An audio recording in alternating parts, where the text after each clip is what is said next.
Kazu celebra Año Nuevo con su hija Inti en la naturaleza.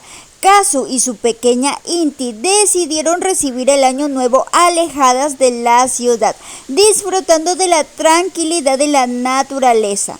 En las imágenes compartidas se aprecia un hermoso paisaje que acompaña este especial momento madre e hija.